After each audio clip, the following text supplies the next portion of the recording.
welcome once again to another edition of Quick Trivia with Mike. It's the weekly game show right here on Channel 955 where we test your knowledge of facts. Sometimes they're a little bit more historic in nature, sometimes they're very contemporary. Hopefully they're always a lot of fun. I am your host and the Quizmaster, Mike Brever. I have a very special guest host with me today, Lila Kirk. Hello, Lila. How are you? I'm good. Good. I'm pleased to hear that. I know, before we get into it too far, we're delayed a little bit in taping because you were a little bit nervous. You were starting to watch us on YouTube getting ready for this, weren't you? Yes. Did you see anything that intimidated you at all, or are you now all geared up and ready to go? I'm ready to go. Okay. Excellent. Still a little nervous, just a little bit. That's okay. That's okay. We'll treat her with kid gloves, right? She'll have a lot of fun. Now, Lila, you're a regular viewer of the show, so you know how it all works, right? Yeah. No, come on. I know that's not true. You're always working when we're on, right? Yeah. That's right. So you see us over your right shoulder, and we're going to get into that, but you really don't get a chance to watch the show. No, I don't. Okay. So you don't know that we begin every show with a brand new tradition here on Quick Trivia. So what's that? We list the birthdays of the week right here at East Castle Place, and we've got several. You know, we take these shows in the middle of the week, and they air on the weekend. So a lot of times these birthdays bridge several weeks, and names may appear multiple times, and that's the case this time because of the way they fall. But we do have several birthdays this week.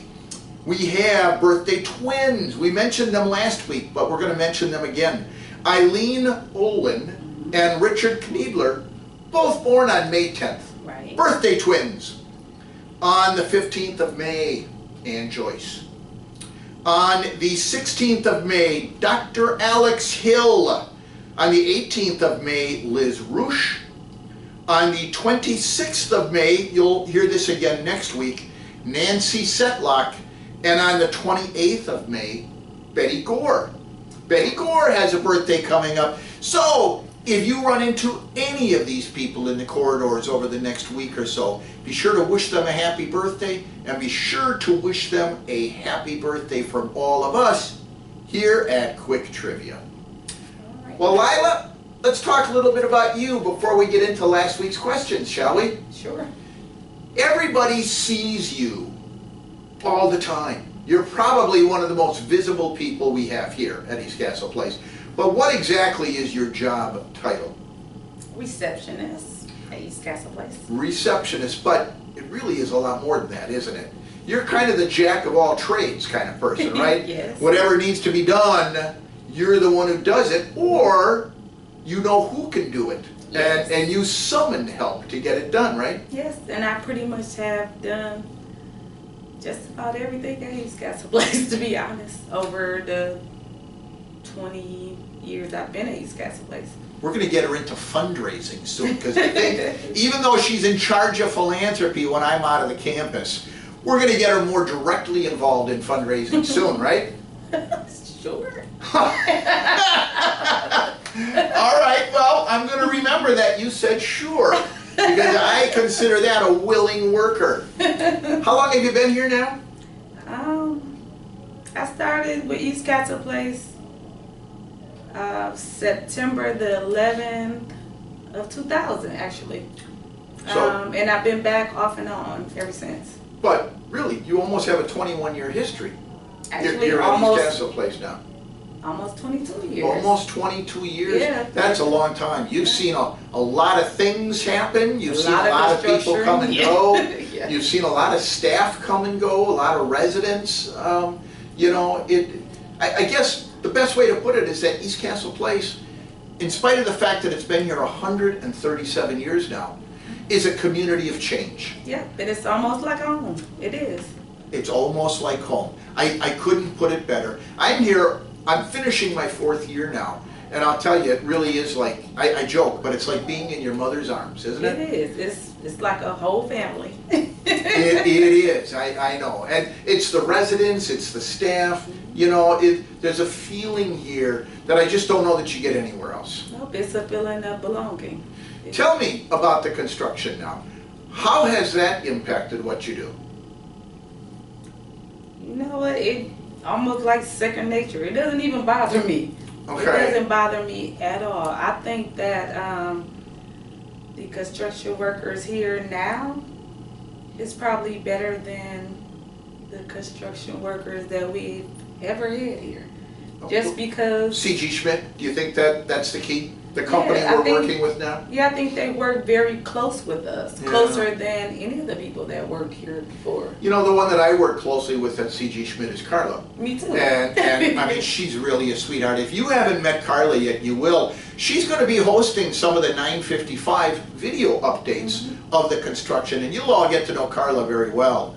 And I imagine that any changes you've experienced because of construction is minuscule compared to what you've had to deal with COVID, right? Oh my God, yes. I mean, at least you know what's coming. You know what to look forward to because they're walking you through everything. COVID was something new every day, right? It's always something new.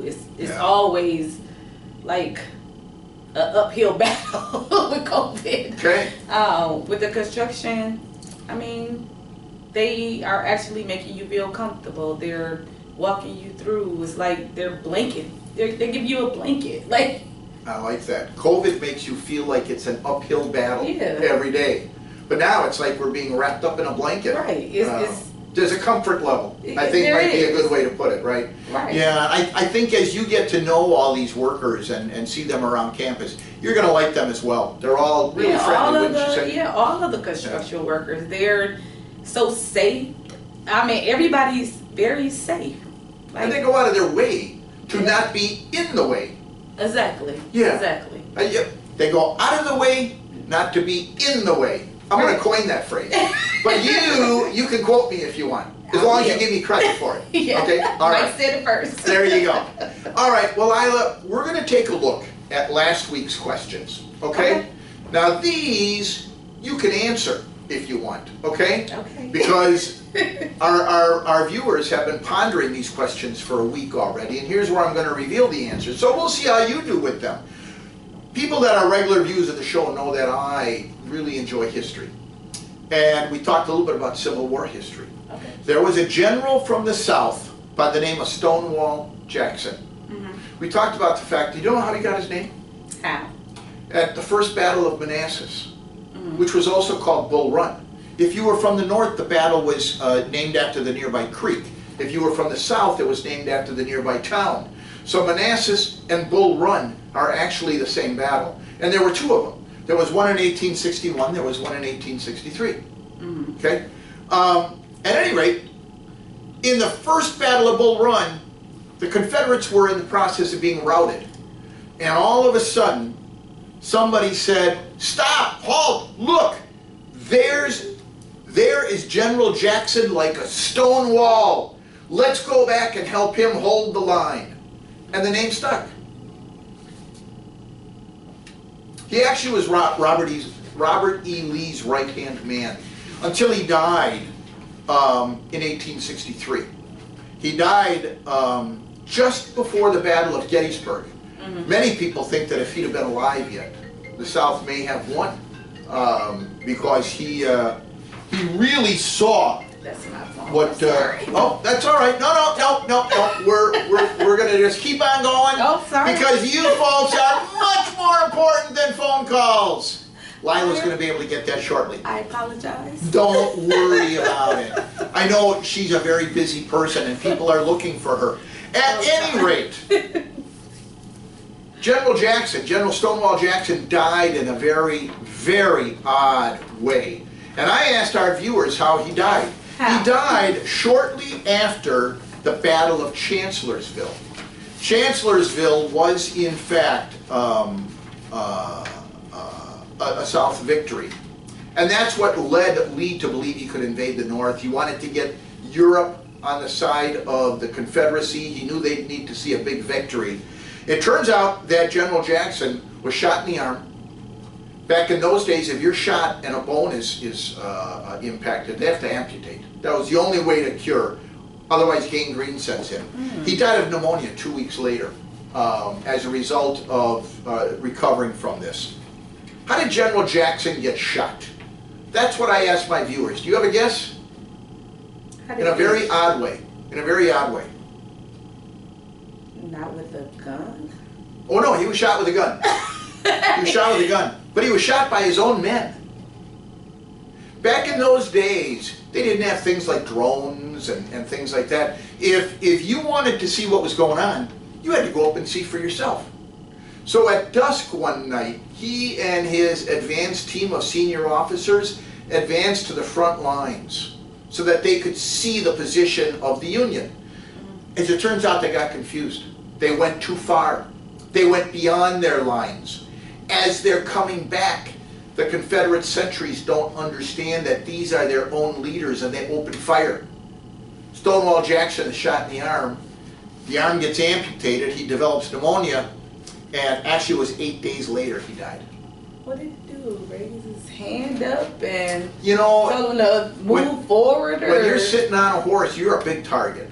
And there were a lot of bullets going back and forth, and people were running forward. Don't fire, stand down. It's Jackson, but it was too late. He got shot in the arm with an errant shot. Oh wow! Believe me, in the Civil War, generals getting shot was not unusual. Happened a lot. Again, because the only way to see what was going on was to be near the front line and see for yourself. Wow. So that was the answer to question number 1. He got confused, got beyond his own lines, shot by his own men, and he ended up dying of pneumonia 8 days later. Wow. Lee said that Jackson lost his left arm, but he had lost his right with the passing of Jackson. So that was the answer to question number 1. Question number 2. We talked a little bit about gold records and the recording industry. We talked about the fact that in the United States, gold records are 500,000, gold albums are 500,000, platinum are 1 million sales, and diamond are 10 million sales. This has been a standard for measuring the success of a recording, and it goes back almost 100 years. But it really became popular in the 50s and 60s. Rock and roll really put the standard of gold records on the map. Okay? My question to our viewers: what was the very first single that became a million seller? What was the very first single that became a million seller? And I'm going to give you a clue. Alma Gluck was the recording artist who did it. I have no idea who that is. You've heard of Alma Gluck. Everyone's heard of Alma Gluck. You've never heard of her? No. Romanian-born American singer. She had her #1 recording with 1,000 sales in 1915. She actually was born in 1884, passed away in 1938. Alma Gluck. And this goes back to our question about Stonewall Jackson. Alma Gluck recorded "Carry Me Back to Old Virginia." It became a million seller, and it was the very first million seller in history. I thought you were going to say like Elvis Presley song. See, and that's what people would think, because it was in the 50s when this really became popular. But no, 1915, and as you can imagine, 1 million sales in 1915. So it was a song that... Carry Me Back to Old Virginia. Yeah. Oh, absolutely. If someone were to hum the tune to you, you'd probably know it too. It's actually a very popular song. We're going to move on. Oh. I thought maybe you were going to sing a verse of it or something. I don't know. Actually, I have sung on trivia. I have sung. You folks have heard me. I've sung Danny Boy. I've sung some old spirituals and things like that. Now I'm going to go home and try to figure out what this song is. Carry Me Back to Old Virginia. You'll know it. Our third question. We have Mr. Rogers. Did you watch Mr. Rogers when you were growing up? Yes, we all know it. Very, very famous show, a staple, if you will, on PBS. Not always PBS, though. It debuted on CBC, Canadian Broadcasting Corporation. Moved over to PBS. It originally aired on NET. Do you know what that is? I think I remember.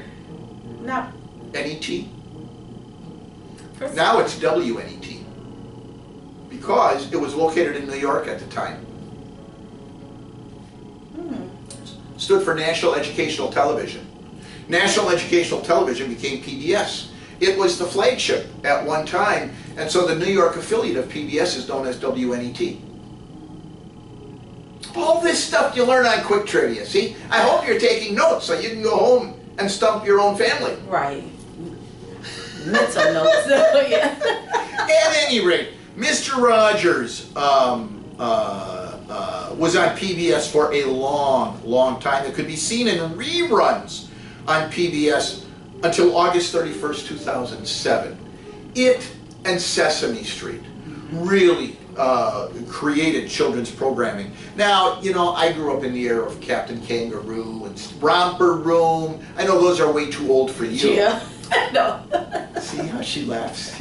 She knows I'm a little bit older than her. At any rate,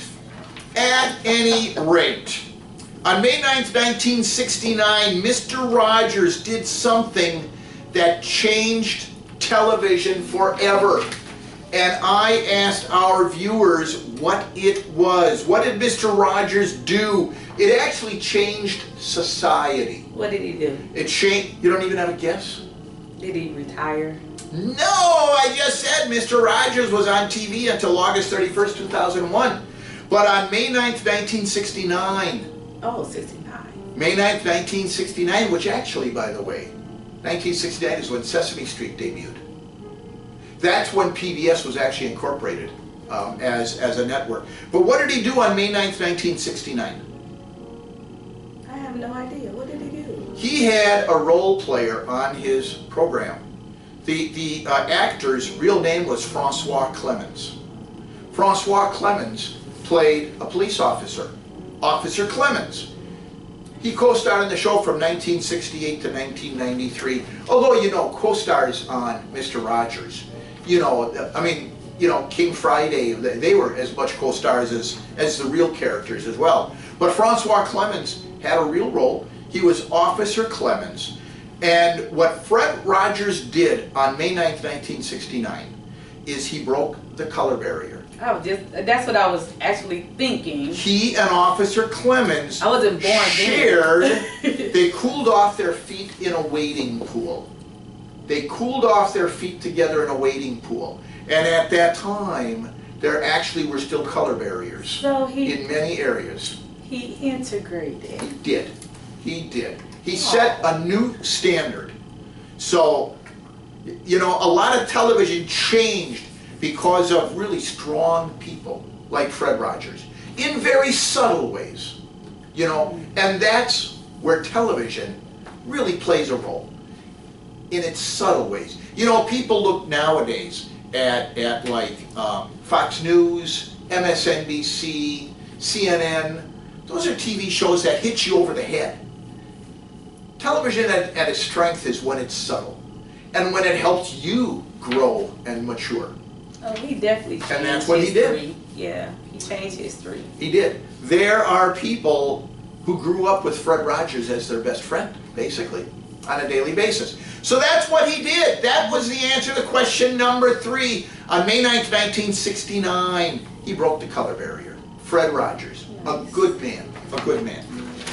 That, folks, are the 3 answers to our questions last week. We're going to take a brief intermission now. This is time for you to go get yourself a little bit of brain food. Cup of coffee, a donut.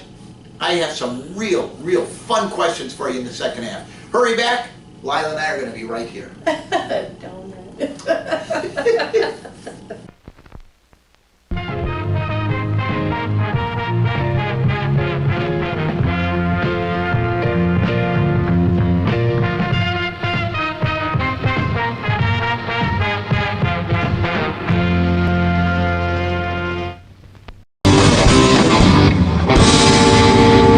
I was always into like hard rock growing up, man. I loved 80s metal. Oh.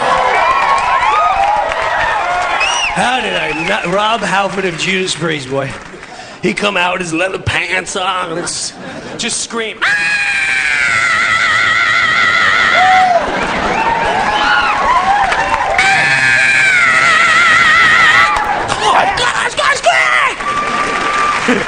That's the craziest thing I've ever seen in my life.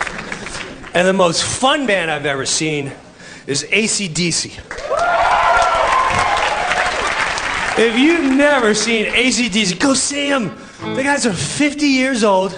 Yeah, Larry, give me like a little, just like a yeah. AC/DC, first of all, the guys are like 50. And none of them are above like 3 feet high. Angus Young for an hour and a half. But the best is Brian Johnson. He comes out. They can take any song. They all sound the same.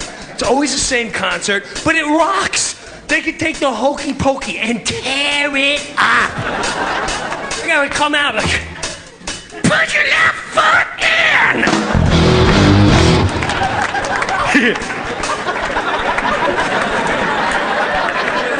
Ooh, put your left foot out.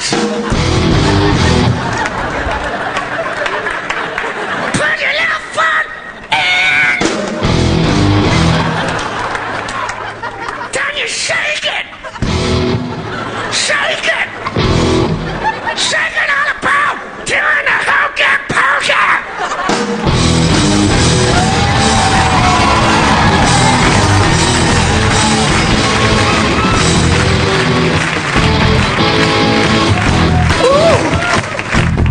They always have a breakout like this. This looks like a hokey pokey crowd.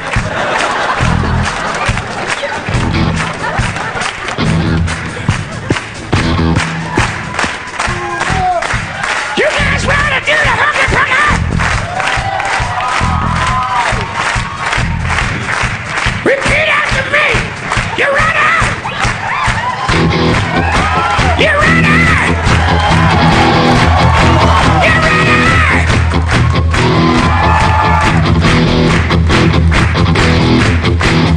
Hokey pokey!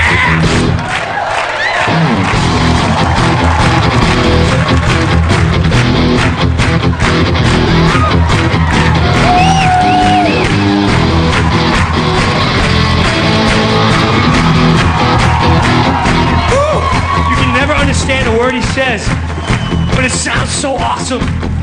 All you hear him is say, "You ready?" We're gonna set it down.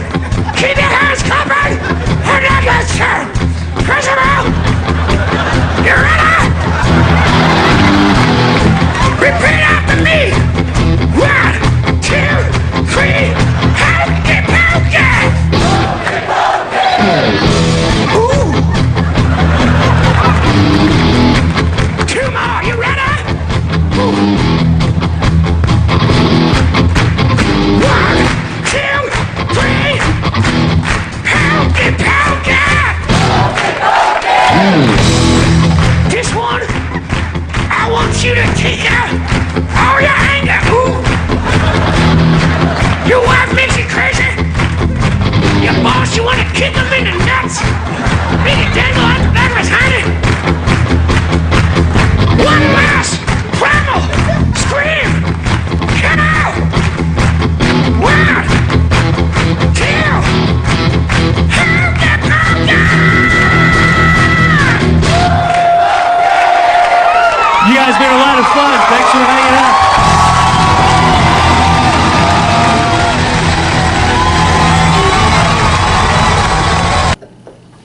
All right. Brain food. How's it going? Good. Anything you want me to talk about that I've not yet? No, you're funny. Donut. You are perfect for this. Okay. Should we reconvene? What are you going to talk about next? Yeah. We're going to talk about you next. Oh, Lord. Okay. What about me? Welcome back to the second half, everybody. Lila and I went out and grabbed a donut and a cup of coffee, too. I'll tell you, I hope you're charged up because this is going to be a great second half. We've been having a lot of fun. Are you having a good time? Yes, I am. We're back. No. Good. Lila, tell me a little bit about what it's like to work at a place with a family member. I know you have a son who works here. Everybody loves him. But, you know, what's it like? Does he have a place of his own at home, by the way? He does. He does. Okay, so you have to see him to come to work. Well, basically, but not really, because Kendall comes to my house too.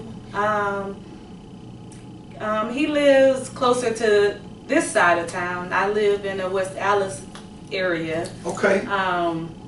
But Kendall also has another job that's closer to my side of town. Really? So, He's two-timing us? oh yeah, Kendall works very hard. What the heck is that all about?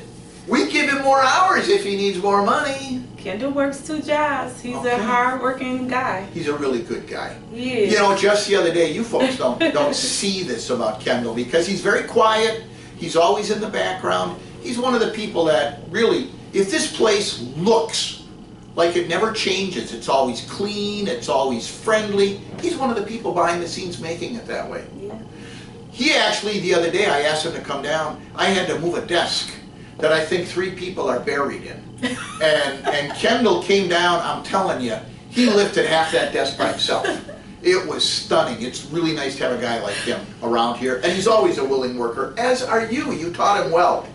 Yeah. He's a credit to you. He is. He's very quiet. Do you have any more like him at home? Let me think about no. No. Okay, No. we're getting down into some nitty-gritty things here. Let me tell you, I have children of all personalities. Really? Let me say that. But I do have some very hard-working children. I am very proud of all of my children. Now, if I'll they're say anything that. like Kendall, you should be. He's a good guy. Well, but again, good mother, good children. That's the way it works, right? Yes. That's the way it works. So we have other people here that have family members too. We have Beverly and Robert. Yeah. Anybody else that you can think of? Oh, Karen. Karen has a son who works and here. Right? her son Nick. Okay. It's kind of a family atmosphere I here. think we have if not now, we have in the past. Yeah, yeah. We have had a lot of people of that. We have Jerome and Kathy. We have There you go. I can't think of offhand at this Okay. moment, but we have had a lot of people come and go that's been family. Good. A lot. Tell me the immediate future for you. Your desk is moving shortly. Oh right? my goodness. And yes. how's that gonna work out? Well, on June the 1st, we're going to be moving in the fireplace area. It's going to be a bit of a change, but, you know, it's what they say, it's always going to be troubles before the... But you're a roll with the punches kind of person. I am. And Always been. more times than not, and I think this is true, actually, when you know well in advance the problems that you're going to experience, when the problems come up, they're nowhere near as egregious as you thought they might be, right? Never. Because you're Yeah. prepared for them and life goes on, right? It does. Yeah. It does. When do you think your place is going to get back to normal? In about 4 months. Okay. In about 4 months. And then, you know, when you have a lot of children, you know, you prepare for little obstacles. So. Talk about every day is a new experience, right? That's why I don't let little things bother me. I just, Yeah. like you said, roll with the punches. Well, you know, I've got 4. How many children do you have? So I have 6 biological children, but I have raised plenty. Okay. Were you a foster mom? Well, not foster, but a lot of people don't know. I've honestly been married 3 times. Okay. So 3 lucky guys. Yeah, they've been very lucky. I think so. I think she's wonderful. I think she's wonderful. Unfortunately, the husband before my I know. husband now You're 3 passed times away. oh. Yeah. I'm really sorry to hear that. And the husband that passed away actually used to work here too. He Really? worked here for 15 years. Okay. All right. Yeah, so that was another family member a lot of people know, a lot of residents, especially a lot of independent residents, knew and loved too. So, so that's why East Castle Place is another But you know, family home too. So to a lot of people. when you've been around for 137 years, Yeah. I think there's a lot of stories like that. Don't you think? It I is. mean, on a similar context, how many times does a new resident move in? And it turns out they know 6 or 7 other residents that live here. Yeah. Either be from their church or their community, or maybe they had a job that interacted with somebody else. That's true. I think that kind of stuff just happens a lot. It does. It Yeah, does. and I know there are other senior communities that, you know, they grow, they have high rises, they have hundreds and hundreds of people that live there. We're kind of a niche place, you know? We are. And as you described earlier about C.G. Schmidt wrapping us up in a blanket, I think that's what East Castle Place does for all of us. I could even tell you when I left East Castle Place, and when I left full time from East Castle Place, and I went to work for Heartland Hospice. I had a lot of other communities and a lot of people tell me how East Castle Place was like 5 stars, like home. Yeah, People I agree. outside, they were telling me like that is an awesome place. I agree. And you know, I think it begins with the atmosphere that's set in philanthropy. Yes. I joke. It all rolls from there. All right, let's take a look at the 3 new questions for this week, shall we? Oh my goodness. Now yes. these, I know you're going to know the answer to, but you can't say the answer. Okay, I'm Because ready. these are the challenge questions, okay? Sure. We're going to take a little bit of a look at World War II.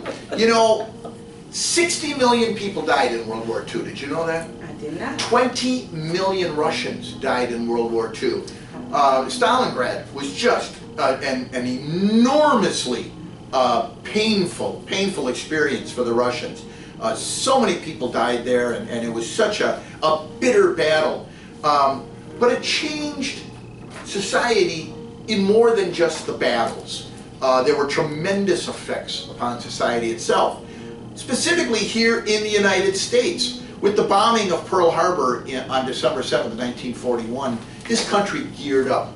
25 million men were drafted within a year to serve in the armed forces. My father and 3 of my uncles were some of the ones that went. My grandfather. There you go, see? In addition to that, there were great sacrifices that were made.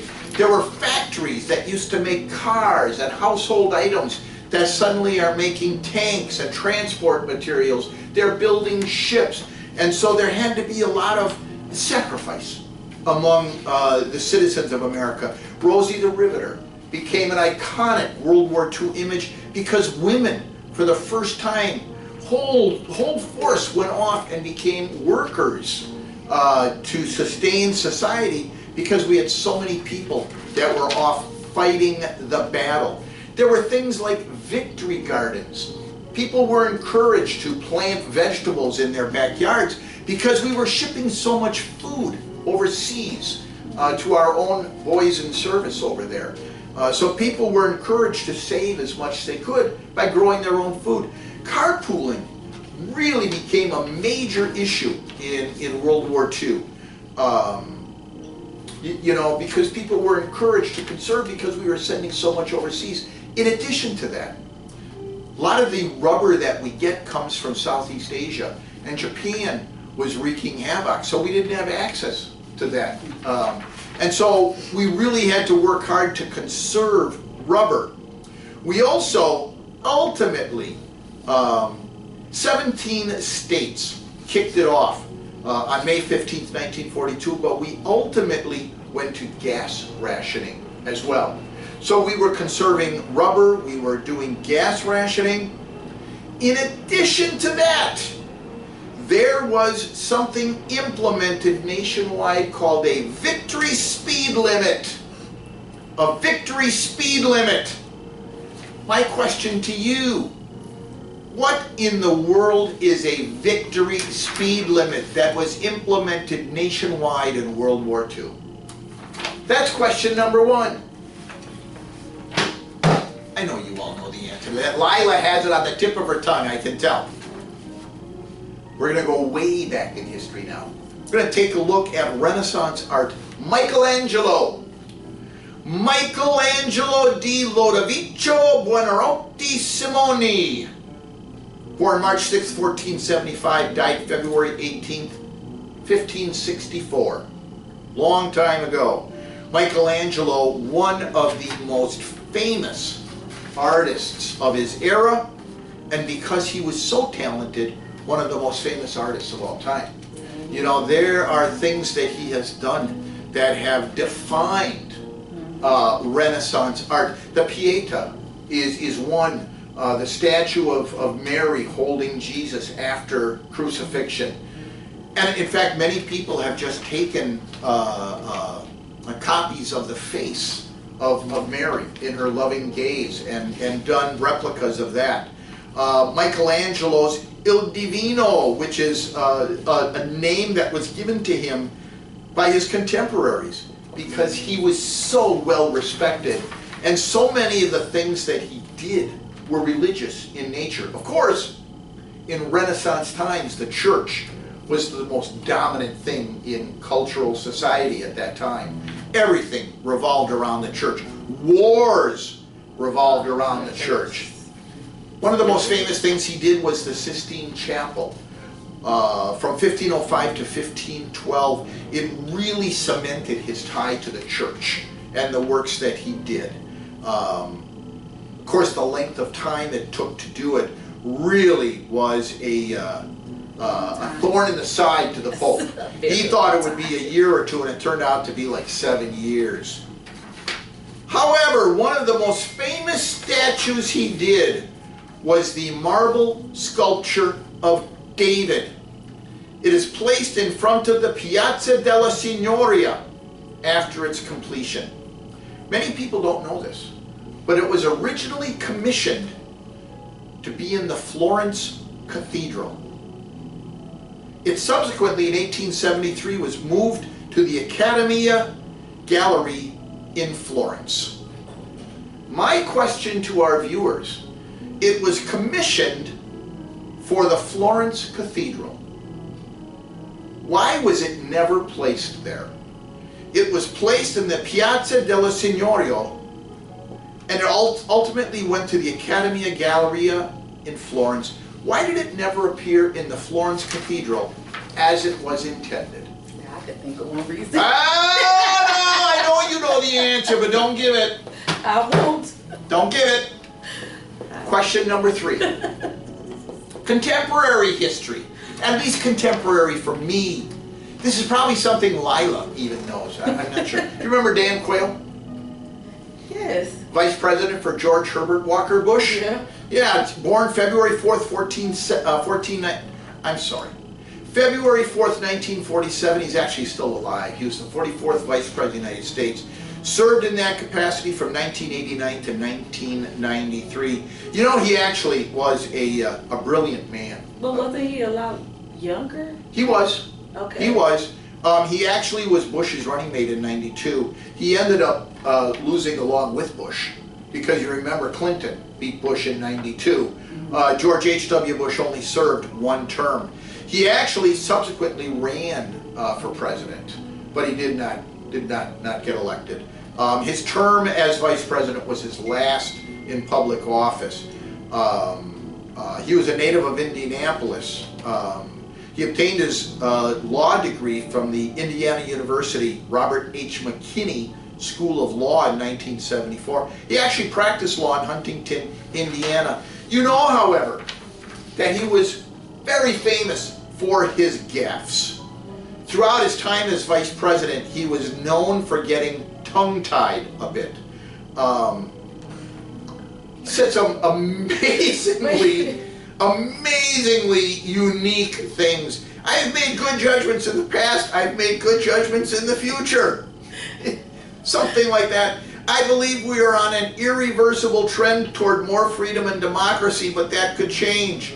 Self-contradictory and confused. The Holocaust was an obscene period in our nation's history. No, not our nation's, but in World War II. I mean, we all lived in this century. I didn't live in this century, but in this century's history. He also said some things that were just confusing, such as the comments he made in May of 1989 to the Negro College Fund. Commenting on the fund, he said, "A mind is a terrible thing to waste." Why do I remember him being in the newspaper in the funny part when they used to make those pictures at him with the little Daffy Duck lips or something. Because of the things he said. His quote before the United Negro College Fund actually went on. A mind is a terrible thing to waste. You take the United Negro College Fund model, that what a waste it is to lose one's mind or not to have a mind, being very wasteful. How true that is. So he was very known for getting tongue-tied. In fact, he was so tongue-tied that he was really made the butt of jokes in the press. Saturday Night Live had a field day with him, as did all of the mainstream press. And in fact, George H.W. Bush really started to take a little bit of sympathy on him as a result of that, and asked him one time, I know you've had some rough times. This actually came as a comment from Dan Quayle himself. He said that George Bush told him, I know you've had some rough times, and I want to show the nation what faith that I have in you, in your maturity and your sense of responsibility. And he offered to give something to Dan Quayle to show him how much faith he had in him. My question to you, what was it that Dan Quayle offered to give? I'm sorry, what was it that George H.W. Bush offered to give to Dan Quayle to show him that he had faith and confidence in him?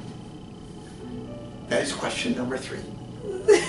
I know you all know the answer to these. You can get your name on Quick Trivia with Mike by getting me the answers by noon on Monday, or give me an idea for questions that I can use on Quick Trivia. I will give you credit. I've had Jim Fry call in with suggestions. I've had my wife give me suggestions. Now that Lila knows how the game is played, she's going to give me suggestions too. I can see it, right? Yes. Lila, I got a lot of fun today. Thanks for coming. I hope you had a good time as well. I did. Good. I'd like to thank all of you for tuning in as well. I know you have a lot of options for a half hour of your time, and I'm glad that you chose this week to spend that time with Lila and I. I'd also like to thank the president of ECTV, Tyler Gudex, our executive producer, Stacy Abbott. I'd like to thank my editor and producer, Scott McFerrin. And once again, I'd like to thank all of you for tuning in. And as we get ready to sign off, and as you know, I am your host and the Quizmaster, Mike Brever, I ask you all to remember those very famous words of the recently departed Betty White. You know Betty White, right? Yes. Very, very famous comedian, one of my favorite people of all time. Betty White one time said, in giving advice to people, I highly recommend you all get 8 hours of beauty sleep every night. Unless, of course, you're ugly, in which case I recommend you get 9. So long, everybody. Or 10. No. Okay, my turn.